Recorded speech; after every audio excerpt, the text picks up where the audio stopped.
What's up, everyone? Welcome to Simulation. We are in Chicago. We are going to be talking about sustainability and the importance of progressing Earth. We are with Stephen Cutter. Thanks for having me. Thanks for coming on the show, my brother. Pleasure. And so let's start by unpacking kind of, you're the founder of Wuji. Wuji's doing a bunch of different things, including regenerative ride sharing. You have your own coin, regeneration hubs, and all towards sustainability of Earth and the regeneration of Earth's ecosystem and just humans living harmoniously with Earth and the importance of that. So we'll get to unpacking Wuji. Why did you find sustainability and regeneration of Earth as this way for you to unleash your soul into our world? Numerous reasons. It first started probably about 7 years ago. I wasn't always driven by sustainability or being in harmony with the earth. I even had a pipeline supply business that sold consumable materials to contractors for about 4 years prior to having kind of a light switch go off. And I can give credit to a handful of people. We moved back to Chicago from Pennsylvania, and my sister didn't have cable, and it was the first time in my life we didn't have cable. And I didn't realize how much messaging was being, put on us through these commercials. And I made my kids at the time watch a documentary before they could watch a cartoon. And we watched things on volcanoes and the oceans and any kind of natural wildlife we could find. And I was just blown away by all the different things I didn't know about this, beautiful earth. And what an incredible parenting tip. yeah. Prior to watching a cartoon, you got to watch a documentary. Yeah. That's a good way to get some knowledge in your kid at a young age. Yeah, and no, my kids I think probably know more about the earth than most kids, and this stemmed curiosity from myself, just in general about life and philosophy and economics, and it all revolved around our earth. It's our home, and the more and more I researched about our planet, the more I wanted to do my part to make it a better place, and that's kind of where it all started. So as you're researching and understanding more about our planet and wanting to do your share in making it a better place, then how did you land on Wuji? By accident. Literally. I was driving a Toyota Echo at the time, and I crashed it. I was looking at a flower while I was driving, and the guy in front of me didn't put on his blinker, and I assholed him. Sorry, the language. And then I needed a new car, and my sister gave me her old minivan, and I started doing rideshare. And I've always been an entrepreneur, and right when I started doing rideshare, I realized there was no green option. There was no option I felt that treated the drivers fairly. And I'd never been in tech before, and I just dove right in and created a pitch deck and financials and one pager, and went to events and started pitching to investors and got some interest right away. And I had a couple of mentors along the way coach me, and still getting coached. I think that's one of the great lessons I've learned is always be humble and learn from people that have done it before, and learn from their mistakes and learn from the things they've done well. And so from there, I use my intuition and my creativity to just keep coming up with ideas and how the rideshare could actually be an education vehicle for the public. You got an intimate setting, and if we can help curb their knowledge and break down ignorance and show, most importantly, solutions, I think is why one of the reasons climate change and climate action is still stagnant is that when you get told there's 400 parts per million of carbon in the atmosphere, what are you going to do about that? Do you have any options in your own life to make a change? So plant some trees. So that's one of the things we're going to be doing is giving solutions. So every ride that people take, 5% of it will go back towards regenerative actions, planting trees, cleaning up the oceans, giving someone access to clean drinking water. And then also we'll have the communities be able to nominate projects in their own community that funds will go towards as well. Okay, so we got lucky. We evolved on this earth and we have consciousness and we're able to build buildings and cameras and all this interesting shit, and we are not really building harmoniously with Earth's natural ecosystem. In a lot of ways, we are not. And so with this inspiration to figure out how to build harmoniously, you were like, why is there no green ride-sharing option? And why can't I do that? And then it started with the deck and the financials and getting investor interest. And so then as you're building this out, you're thinking about the different ways that you can give back. So this is pretty simple on my phone. Rather than Uber or Lyft, I'm selecting Wuji. Wuji has, let's say, a plethora of cars available in Chicago for me to take. Now, the benefit of doing it is that I get hopefully same price ride, and I get to have 5% of that ride go towards sustainable action, regenerative action. And that means planting trees or clean drinking water for people. And then also a more fair system for the driver to be a owner in what they're building, and the customer to also be an owner in what they're building. You were teaching me about this interesting like residual structure that is made also from it, that I can get other people to get on board as drivers and as passengers, and there's a percentage share system that comes from that. So yeah, teach us about all this. Well, if you look at the economics in the world right now, there's a handful of people that have the majority of money. 8 people have about 50%. Yeah, Crazy. yeah, and I don't think that's a fair system. And I think in this world, as part of like my spiritual journey as well, is we have too much ownership, too much attachment to our ideas. Even this idea is not mine. I'm sure if thousands of people have thought of creating a green rideshare company. I'm just the one that's pursuing it. And so interesting. It's like an ocean of ideas that like come through the human and out into the world through the human. And like you said, it's more about the lasting impact of the idea than it is about the person. Yeah. So I don't have ownership over any of this. I want to create solutions that can leave a lasting impact. And if I only hold the idea and I try to make it all mine, then then what's the point? I'm not doing this for myself. I'm doing this for everyone. And you mentioned create systems of giving, and so drivers will be owners in the business. It's going to be more of a cooperative model. So what does that look like? Well, initially I told investors that the drivers will own only 25% because they didn't even like hearing that. Some investors would say, "How's that going to affect my return?" I said, well, how is it going to affect your return? It's no different if we're going to have drivers be the investors in the business and own it, or if we have a couple of people, So I'd rather have many people get the benefits of ownership rather than the people that already have the money.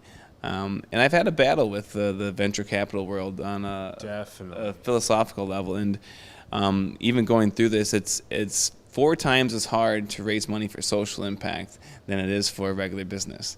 And in my mind, that's crazy, Like Should be the 4 times easier. It should be the opposite, and that's kind of one of my goals is to flip, the venture capital model on its head, and flip currency on its head on that matter as well. So it'll be more of a cooperative model, and we're still fine tuning that. We're looking to launch it in the end of this summer in Minnesota, my home state. I was born in St. Paul, and that's where we're looking to launch it. Shout out to our homies in Minnesota. And it's a group called One Minnesota. It's a community development group that focuses on shared equity models. It's kind of perfect that a group that's focused on shared equity and community development is going to be the one launching it, because I've been pitching to investors for 2 years, and they all told me I was crazy to think I could compete with, Uber and Lyft, and they'll price me out of the market and they'll just copy it and put a green button on. But they can't copy drivers having ownership in the business. They can't copy being a benefit corp. They can't copy the residual income factor. So with the residual income, anyone that gets a rider or driver signed up, they'll get a commission of every ride that's taken. It's a pretty powerful system. When you look at the average person spends $1,500 a year in rideshare now. If you get 1,000 people to sign up and each one spends $1,500 and you get a 1 or 2% of that, it becomes pretty powerful. And we can do this with university students. You know, there's I've talked to a lot of the brand ambassadors for other rideshare models where they just pass out promotional material on the streets. They get roughly 200 a week to download the app. So you do the math, you can get 10,000 people signed up in under 6 months, working under 25 hours a week, and they can go to festivals, they can go to the zoo, they can go to like cool areas and just walk around and spread the word. And that's one of our main marketing tactics is more organic. We want the people we want to invest the marketing and advertising dollars into the people rather than on ads created by Facebook. And so we even look to have drivers who want to like create videos and content, and then if they put that out there and they get downloads from it, they'll get commissions from that. So getting creative and sharing is kind of the focus. And I mean, we can have our own marketing and advertising budget and have 10 people, 20 people kind of try to come up with ideas, or we can put it out there to thousands of people and say, create something and give them the value for creating it. So what does it look like out of the ride that would happen? First of all, it's really important that there are lots of Wuji drivers that are on the road because people love convenience. So if it only takes me 5 minutes to get an Uber or Lyft, like I would really like it to only be 5 minutes also to get somebody from Wuji. So when it launches in Minneapolis, St. Paul, when it launches there, that it would be great if it was, same timing. That would be so awesome. If there was like a couple hundred drivers that were on the road the first day, that would be fantastic. But now, okay, so let's say that I take a $15 ride or $20 ride from St. Paul to Minneapolis or something. So 5% of that goes to sustainable regeneration, and then 1 or 2% of that would go to the person that signed me up.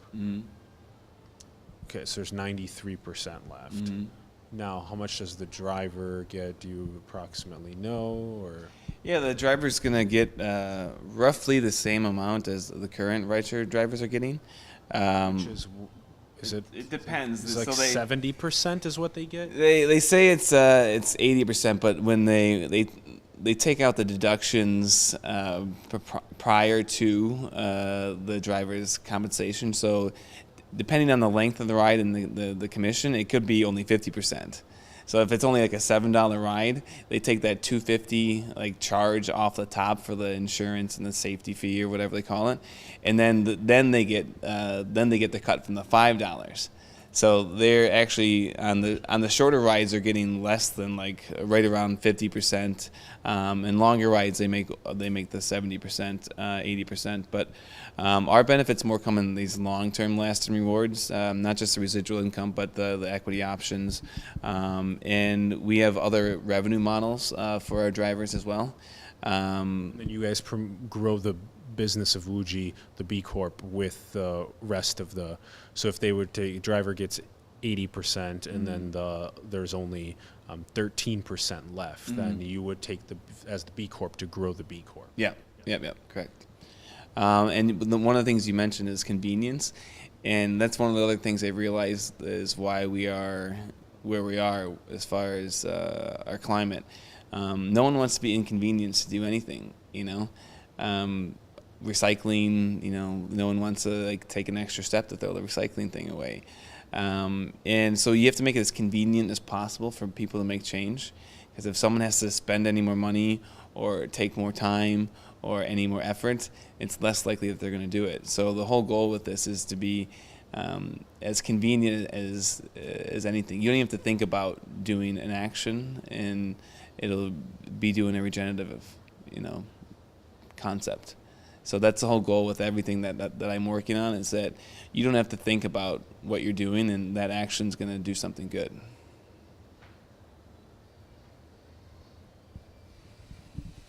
Okay. The convenience factor is totally there then. if I don't even have to think about it twice and all good things are happening. Okay, so there's also a regenerative aspect to both the ride sharing, and then there's also a coin. There's a Wuji. A Wuji is a coin. So what is the idea behind this? I plant a tree, I get a coin. Yeah. Okay. So I was turned on to a principle called natural capital accounting about a year ago. Natural capital accounting. Yep. Through one of my partners, the Earth Dollar, which I'm a board member of the Earth Dollar. Earth Dollar. Yeah. Shout out to David Cam and the Earth Dollar. Their principle is they have 40 million acres of indigenous and sovereign land backing their currency. And the more you improve the land, the more the currency is worth. And this natural capital accounting principle has been a study for about 25 years through the UN and the World Bank and many top universities in the world. And it puts a value on the living ecosystem. So getting into blockchain and more blockchain partners, and you can't go anywhere with someone not mentioning blockchain now. One of my partners put on an event at the UN General Assembly that we went to for the Sustainable Development Goals, and then from that she got invited to throw an event at the World Economic Forum, and then she decided she wanted to do a hackathon. In 5 weeks, she put on a hackathon at the World Economic Forum, and she invited me, and I put together a team, and we started off with an idea where you could play a game like similar to SimCity, but you'd be growing a forest, and you get education around what your actions are actually doing. So when you grow out your forest, you learn about the animals that are going to be there and all the other different biodiversity and then it actually, by playing that game, the data and the ads and the inputs that would go in from a player playing the game would actually contribute towards planting a tree. So trying to take like the digital world and make a physical action just by playing the game. The more you grow your forest, take care of it, the more trees get planted in the real world. Yeah. And from that, we had about 3 different conversations on the game idea, and we're still going to be building that game at a hackathon this summer in Chicago at Navy Pier with the Chicago Blockchain Project, August 24th and 25th. But so from there, we just said, can we just create a platform where it tracks trees being planted, it tracks their GPS location, who planted it, the time, the date, what type of tree, and then from that information, we can give these natural capital assets out. And that's what we built. So we went there and we built out a platform that tracks these regenerative acts and gives people rewards for doing so. And that's one of the main things I like about blockchain is you can create a value system around a currency. And so if our system works right, we'll just create a whole new economy where taking care of the earth will provide all the physical abundance we need, oxygen, it'll sequester all the carbon, create biodiversity, purify the water, but also the digital currency needed to be traded, because the only reason currency was traded or was created was because they couldn't keep track of the trading anymore. It got too big, and the calculators that they had, were on I forget what the name that they're called, but they had like you slide them over. That's what they were tracking it with. So they created a currency to track it. Now about 60% of our currency is digital anyways.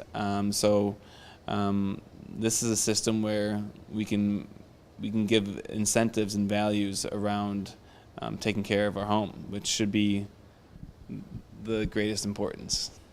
Yes. And I've been called insanely optimistic, and I like that. And I don't think it's that hard to think of a world where cleaning up our mess can create endless amount of jobs. There's so much jobs we can create in science and in healthcare and you can end poverty by taking care of the earth now. And I see a great future around that. We're very blessed to have optimistic and ambitious people like you pursuing this, and we care so much about sustainability as well. We speak a lot about it. We host a lot of people that we help amplify the voices about it. Something that you said that I think is really important is that you're helping with the educate. Oh, by the way, we have tea. We started a new thing, yeah. It's bowls of tea. Bowls of tea, by the way. Cheers. Cheers.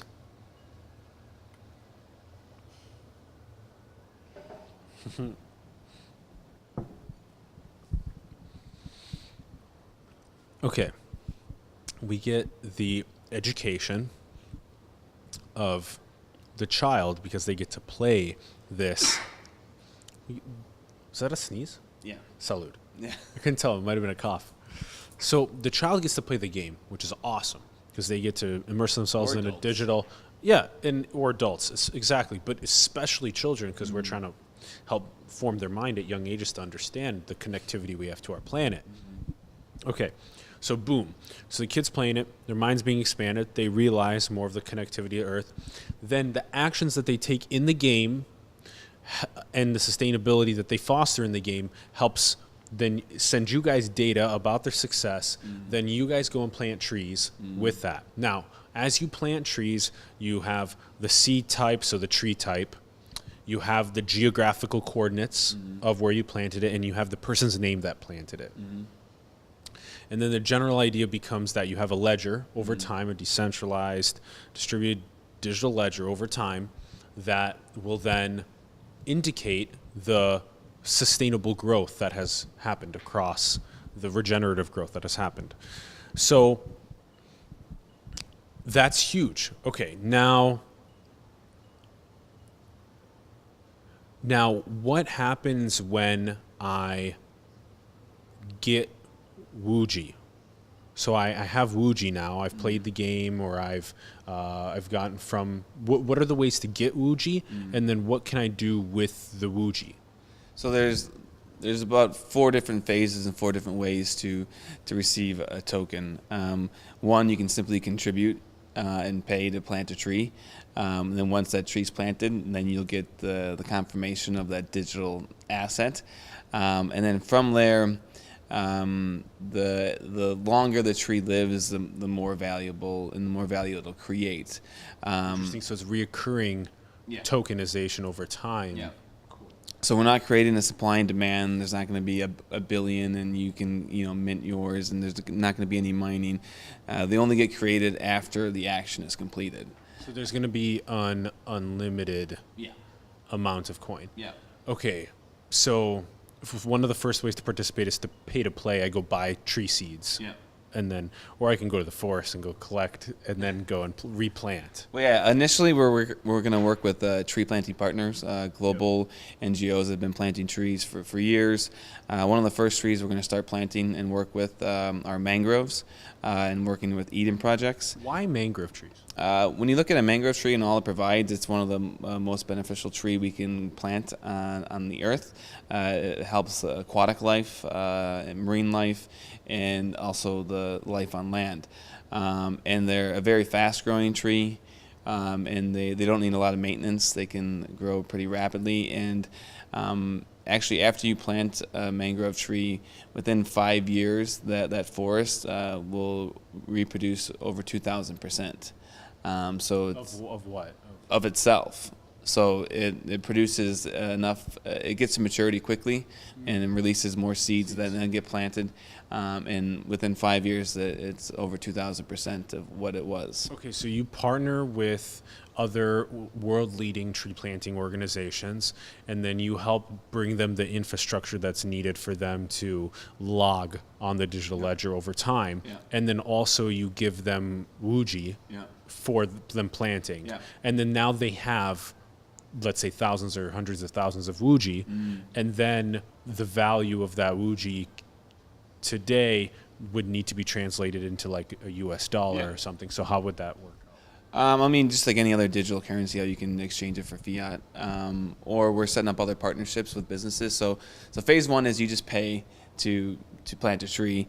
Listed on an exchange then. No. For Wuji, for the coin, would be on an exchange. We're still debating on it if we're going to have it on exchange and if you can exchange it with other tokens or. Or just to fiat. Yeah, yeah. Okay. But so first is an individual can pay, but we're also looking for businesses. Businesses already are offsetting their carbon footprint, and they do that with tree planting primarily. So now we can go to companies that have to offset their footprint and say, hey, not only can you do this action, before it was just a cost to them or a tax write-off. Now it'll create them lasting value.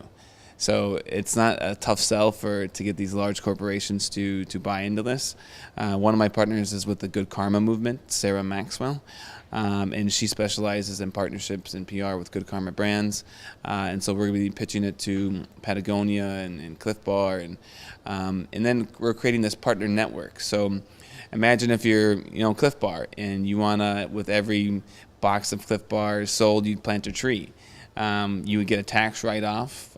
You get to boost your social and environmental impact marketing, and then you get a loyalty system for your members to keep coming back.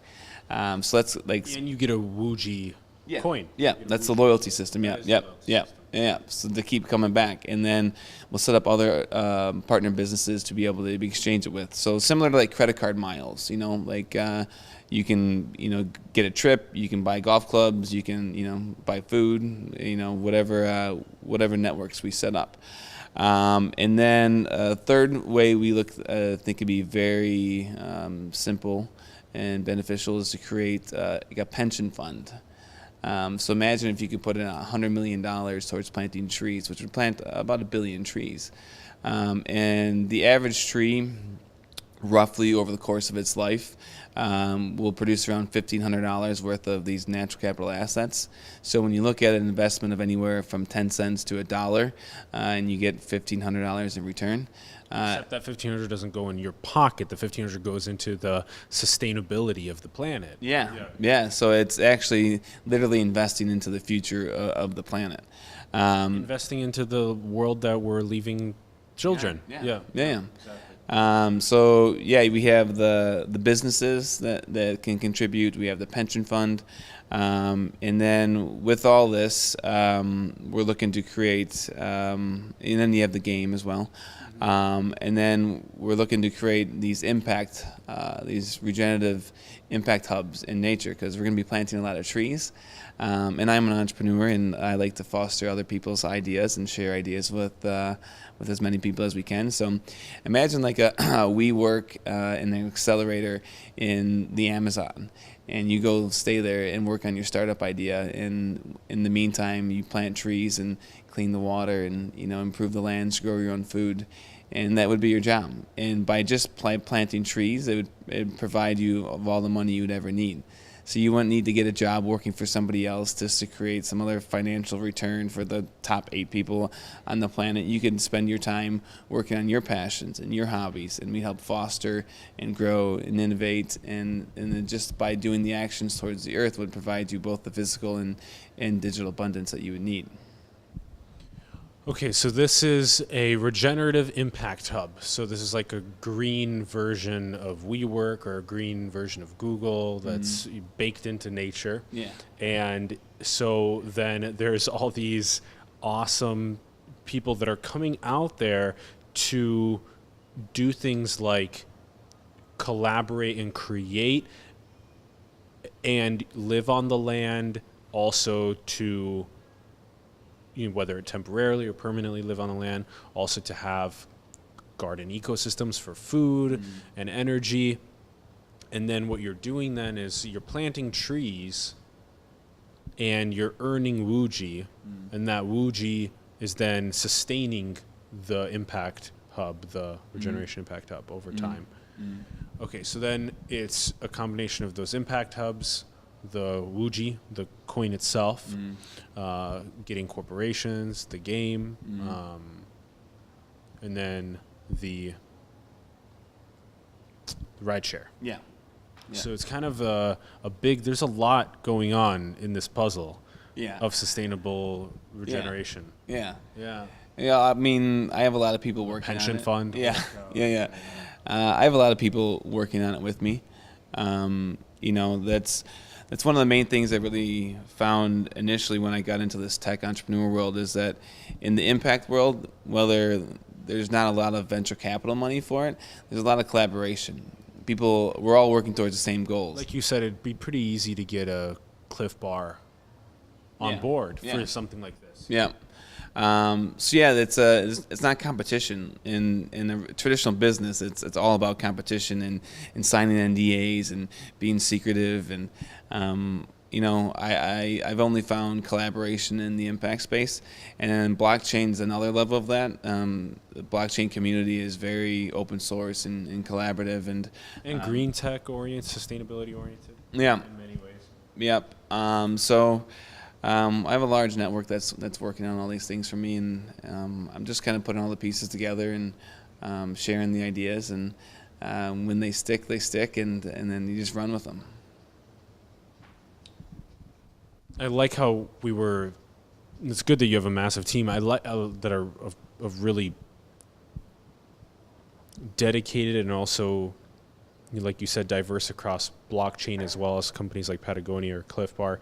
Now, this is really important, especially because of what world we're passing down to our children, and children being educated about the harmony that humans have with nature, that we're not different. We are the same as nature. We are one on the planet with nature. So the question about sustainability then becomes, good, okay, we got your project, we got all of these good things that we're doing, but the whole idea of consciousness expansion, like opening up people's minds to these new dimensions of thought about the oneness and the sustainability, it's kind of a difficult trek to get people to go on. Like, the best I think that I heard from you so far is that you got the sustainable game that people can play, regenerative game. They can participate in this economy that you're creating. That way it requires even less action for them, but they can just participate in it passively in this economy with their normal everyday habits. So what else are we looking at that needs to happen in order, you're doing so many good things, but it's so difficult to get people to get into the full rhythm of walking that extra mile or doing that extra thing, or hopefully not doing that extra thing soon. But yeah, tell us a little bit more about just like the importance of the sustainable effort and how we can actually get there with you and with more than you. Yeah. Well, you started that segment with kids, and I think throughout my history of trying to share this information and educate my friends and family, that the older you get with trying to share this information, the more closed off they are. So I think it is very important to focus on the children. Yes. Because the youth, they're going to steer the ship, and one of my partners is also with the Give Token. They teach children the power of giving, both from the spiritual sense, but also how when you give, you receive. And they have like over 5 million children in their network, and they have plans to get 2 billion children in their network. What's the Give Token? They teach children financial literacy and also ongoing education, but it all starts with a place from giving. So they want us to be one of the first things that children can give to produce this return over the years. Little like tree planting kits. Yeah. Yep. Oh, that's another group as well. That you have so many partnerships going on. Yeah. That's I Am Alive and Awake. They have 10 million children in their network. They give tree planting kits and music kits too. That they'll also be able to use the Wuji coin to be able to track and to give rewards. You give me more hope by talking about kids. You do. You give me more hope when we talk about kids and tree planting kits and educational infrastructure for kids to grasp onto the regeneration. Yeah. Yeah, and I mean, just now realizing through this conversation that when I first got into sustainability, I thought it was the most important thing to teach children, and I wanted to teach gardening to children at schools, and I didn't know how to garden, so I went and gardened for 2 years. I didn't end up putting that business together. Schools are pretty bureaucratic. I think Kimball Musk is doing yeah, a lot of that. actually, right I now. met him at the World Economic Forum. Good. And I didn't know his name. I just knew he was the food guy. I said, "Hey, you're the food guy." Yeah. And he's like, "Yeah, that's me." And I got his email, and I emailed him like 4 times. He hasn't got back to me yet. But maybe I'll keep doing it. Maybe this interview will help. Well, Yeah. we need to just definitely get Kimball to care more about Wuji, because I think they're very synergistic. Yeah. No, and I think for me, my path on sustainability, it was really all about the food. If you control the seed, you control the population. I think Kissinger said that. Yeah. And our food system is not healthy right now. There's more high fructose corn syrup than there is like nutrition in the majority of the food we eat.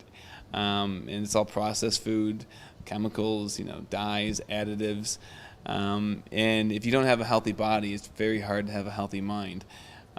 So I think it really starts with the food and the earth And the seed, the kid. And I just heard an interesting study about the corn belt in the United States. And I'm not a big fan of corn. They say corn can feed the world, but we feed corn to animals, which animals take up way more resources and are one of the biggest contributors to climate change. But the corn belt produces as much oxygen as the Amazon rainforest, is what I heard on a study the other day. I don't know if that's true, but that's what I heard on the television. But one of the things most people don't know that phytoplankton contributes to 70% of the oxygenation of the earth, period. And rainforests are closer to 30%. Yeah. So I guess wherever the corn belt fits into that. Yeah. Well, there's more than one rainforest in the Amazon, though. Totally. Trees in general, 30%. Yeah, exactly. And corn belt, how many corn belts are there? We don't know. Yeah. But the ocean, the reason why, I think a big reason why, is because of 70% of the damn surface as well. But no, I think the kids are one of the most important. 70% of our body is water as well. It's just very interesting. Yeah. When you get into these, sacred metrics. But I think that when you educate the children about these things and show them that there are solutions, and children come up with great ideas, put the challenges out to kids and see what ideas come up with. They're pretty substantial. But by teaching the children, I feel like they'll bring it home to their parents, and then the parents will adapt it. Rather than if I start, trying to educate an adult about what I'm doing, sometimes they just shut off. Yeah, but in order to get the kid to become aware about the tree planting kit, usually it has to come through their parents that then get the kit to the kid, or the teacher. The teacher can take the kids out to 30 kids at a time out. With school districts. That's great, because if the teachers go out with 30 kids at a time with tree planting kits, and they take photos and they send the photos to their parents, and the parents are like, "Oh wow, that's interesting," stuff like that. That's good stuff. Because I think, like as you keep talking about kids, it keeps really forming more and more in my head, because I'm writing a lot about kids right now. I'm writing a lot about time right now, and one of the most important things that we can do with time is we have to teach kids about time. Because when children learn about time and they learn about the quality of knowledge that they can fill themselves with in the short time that they have when they're young, that gives them some really great foundation to build the rest of their life on, and actually compounds that knowledge and those processes. So it would compound further if the kids were to plant trees, if they were to understand more about ecosystem sustainability.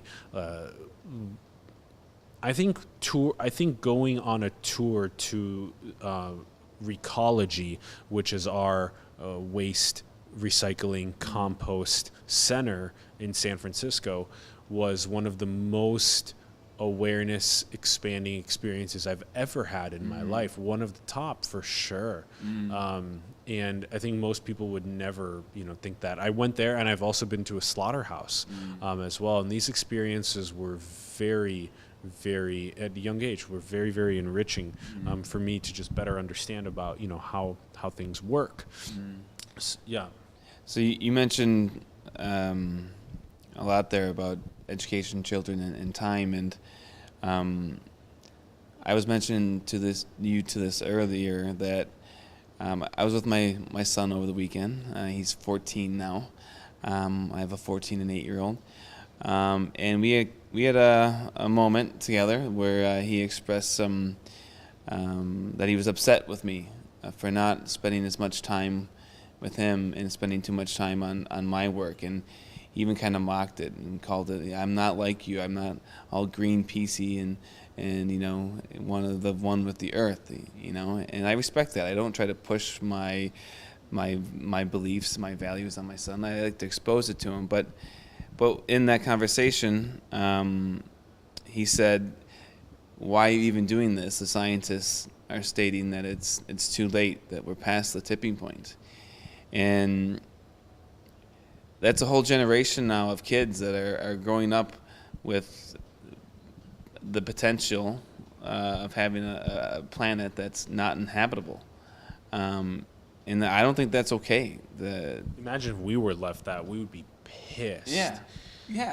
And then we couldn't we even... are part of that. We all, I mean, that's still in our timelines, like by 20... Would we say that this is a product mostly of the Industrial Revolution? Yeah. So there's a song by Julian Casablancas that it goes something like this, is that when we went to school, we were taught everything about economic war and how Mother Nature couldn't give us what we need, and that explained the factories and the pollution on the street.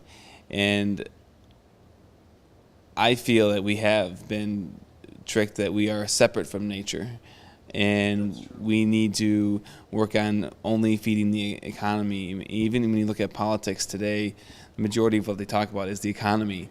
And where's the ecology, in it? And if we, like I mentioned before, we can create numerous types of jobs around taking care of the earth and cleaning up our mess. There's limitless jobs which we can think of and create solutions towards. And create artificial intelligence and robotics that can help us with that process as well, that can augment our earth in that sense.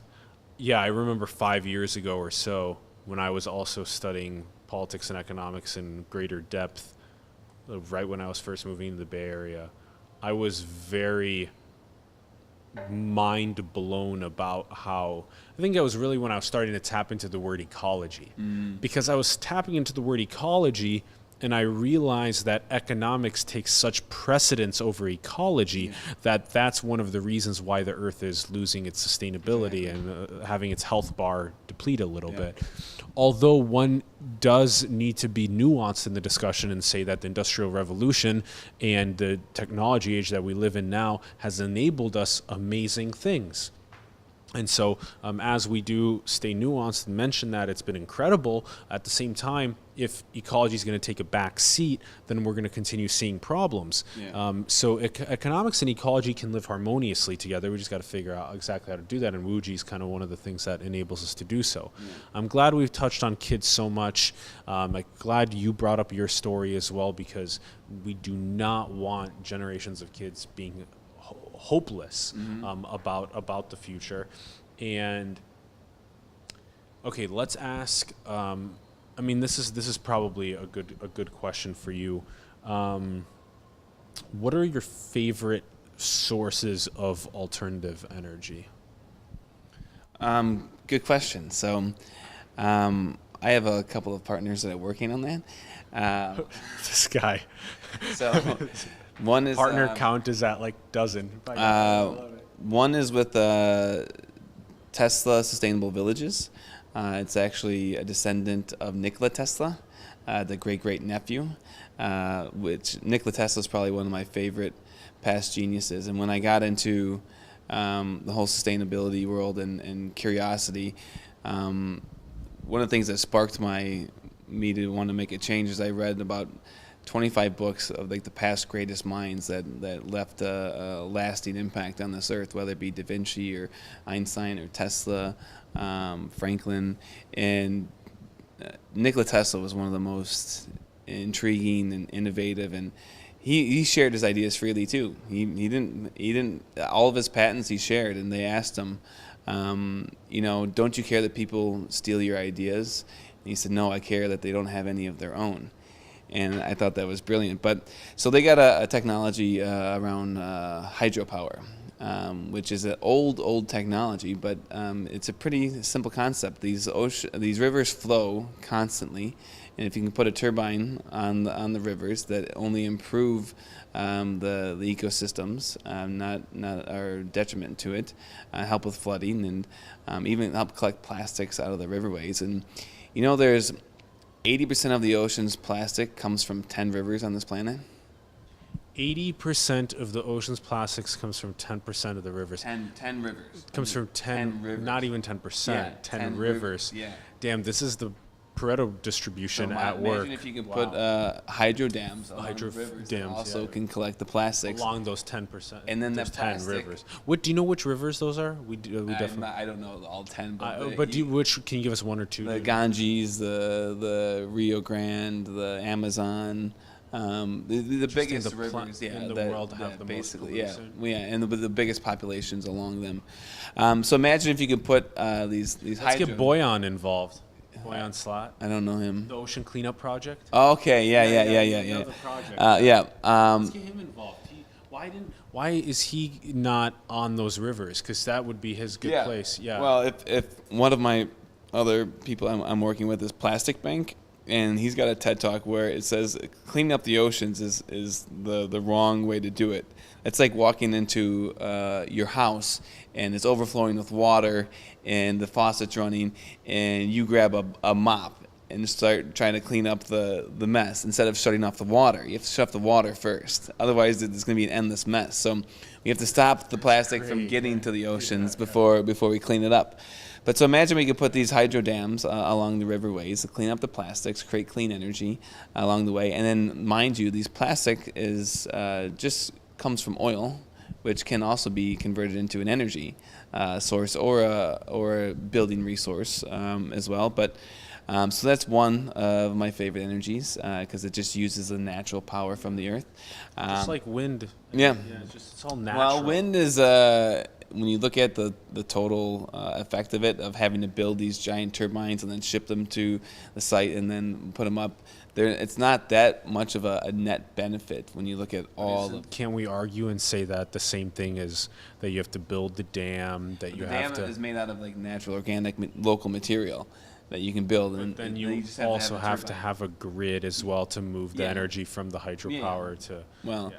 well, ideally we could get to 0-point energy at some point. Yeah. Bill Gates wrote about that like 2 years ago or something like that. I thought that was fantastic. Yeah. We just got to get to that point. I don't And think society- it's too far away. I think We are going to flourish with flying colors when energy is costs nothing Yeah. and is completely carbon positive. Even like oh my god, that's what Nikola Tesla was working on, for years. I remember that meme that I saw that if the Rothschilds bloodline was replaced with the Teslas, and it was like just this massive utopic technologically advanced civilization that didn't look like it had any suffering. Yeah. It was very I think we're going super towards that. green. Yeah, I think so too. There's one more technology I like. It's from there's a couple of groups working on it. One of them's BNLCE. What's that stand for? I don't know. I met them at the World Economic Forum, but they have these energy generators that are built to go on shipping containers, and they create energy out of biomass, food waste, human waste, trees, plants. They also they have ones for plastics. So Taking the shipping container and then we're putting it in a place, yeah. in a place, and it could even go in the bottom of like a building. Yeah. Of like a big condo tower or at a festival or wherever, right? Exactly, and even at these eco hubs, these impact hubs. So and we're working on a partnership with them. So when we're planting trees on these areas, and anytime the trees die or the natural vegetation, it needs to be cleaned up, we can put them into the energy generating machines and then create a ton of energy. And they also create graphene too, and they create like biopellets and Graphene. Graphene, yeah. So one of these machines can building material. you can. I mean, if you haven't looked at graphene yet, it's probably one of the coolest materials that are going to transform our world in many different ways. It's a great conductor of electricity as well. And building material. Yeah, yeah. Interesting. And conductor of electricity. Yeah, there's And it comes from biomass? yeah. Well, I mean, it's carbon, so Yeah. it's a form of carbon. Graphene is. So you can one of these machines can create a ton of it a day. And there's another group that's creating these strands out of graphene, because graphene is just nano graphite. They're creating these strands. Nano graphite. Yeah. And they're creating these strands, and they're looking to put them into the earth where it gets hot, and it can take that energy from the earth and bring it to the surface with like no energy loss. Oh, that's great. And then that's the thermal energy from the core of the earth. Yeah.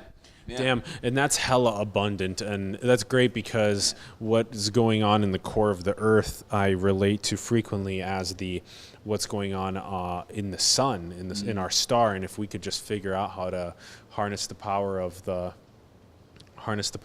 star, similar to. I thought you were just being cheeky with me. You thought I was just brushing your face. You had a little bug over there. Yeah, I saw it. Yes. Okay. Great. So this has been amazing. I think this has been very in depth. Sustainability, regeneration of our ecosystem, prioritizing ecology alongside economics, expanding the minds of children into the understanding regenerative energy, and leaving a better and brighter world moving forward into the future. Wuji with the rideshare, with the coin, and with the impact hubs. Hell yes. And if we're wrapping this up here, I'll share with you what Wuji means and how I came up with the idea. Please. My buddy went off to be a monk about 5 years ago, and he came back about 2 years ago, and for a couple of weeks, and he taught me Qigong. And the first stance in Qigong is a Wuji stance. Okay. And you stand with your feet about shoulders width apart, and you focus on your energy in the bubbling well. It's like the center of your foot, right behind the balls of your feet. And you kind of rock back and forth, and you get in a Wuji stance. And it's very grounding. And you even imagine your feet like roots into the ground. Yes. And all like the negative energy goes out through the roots, and then all the positive energy fills you in. I love that practice. Yeah. that's a really good one. Yeah. The energetic and we're flow gonna to teach the our earth. drivers that with as they're onboarding this grounded stance that they can always find whenever they're having a tough time. Which happens a lot in traffic, so that's actually really interesting. Yeah. So our whole idea with the drivers, they're going to go through a whole mindfulness training as part of this their onboarding process. So the customer service and the happiness, and like I feel like the vibes. Tesla said, if you want to find out the secrets of the universe, focus on energy, vibration, and frequency. So we're looking to raise the vibes within every ride, because I feel like if you smile at me on the street and if I'm having a bad day, that could totally change my day. Butterfly effect. Yeah, and then you could have 10 other people that are smiling. Total butterfly We're effect. looking to do that with the rideshare, but the rideshare Energy, frequency, and vibration. yeah. And the rideshare was initially called G-Ride, and Good ride. yeah, Green ride. yeah, exactly. And we were trying to rebrand it about 10 months ago, and I was showing one of my buddies the Wuji stance, and he knew we were trying to rename it. Yeah, and he's like, "Call it that." And we played with it for about a month or two, and I finally looked up the meaning of Wuji, and it comes from the Tao Te Ching, and Wuji means limitless stillness, and the universe before the Big Bang was in a Wuji state. So Limitless stillness and And the the- state that the Big Bang, the universe was in before the Big Bang. yeah, so that's Wuji. That's definitely a great brand for this. Yeah. I loved learning about the story in more depth. I hope you guys did as well. This has been an absolute blast. Steven, thanks for coming on to the show, my brother. Cheers. Much love. Godspeed with everything. We will definitely continue being an ecological contributor to the success. And I hope you guys do too. If you guys had a good time, definitely take this content and go and talk to 2 other people about it. Have them talk to 2 other people about it. Let's get more people talking about ecology and sustainability, renewables, regeneration of Earth and prospering. Let's do it. And also subscribe, comment below with your thoughts. Don't just consume this content. Go create with it. Go write about it. Make a video about it. Start your own green org with it. Let's go. Let's build. Let's create. And join us on Patreon. We got Wuji's links below. Definitely check them out. Join us on Patreon. We need to continue sustaining this, growing it, impacting more people. So join us. Let's do it together. Much love, everyone. Peace.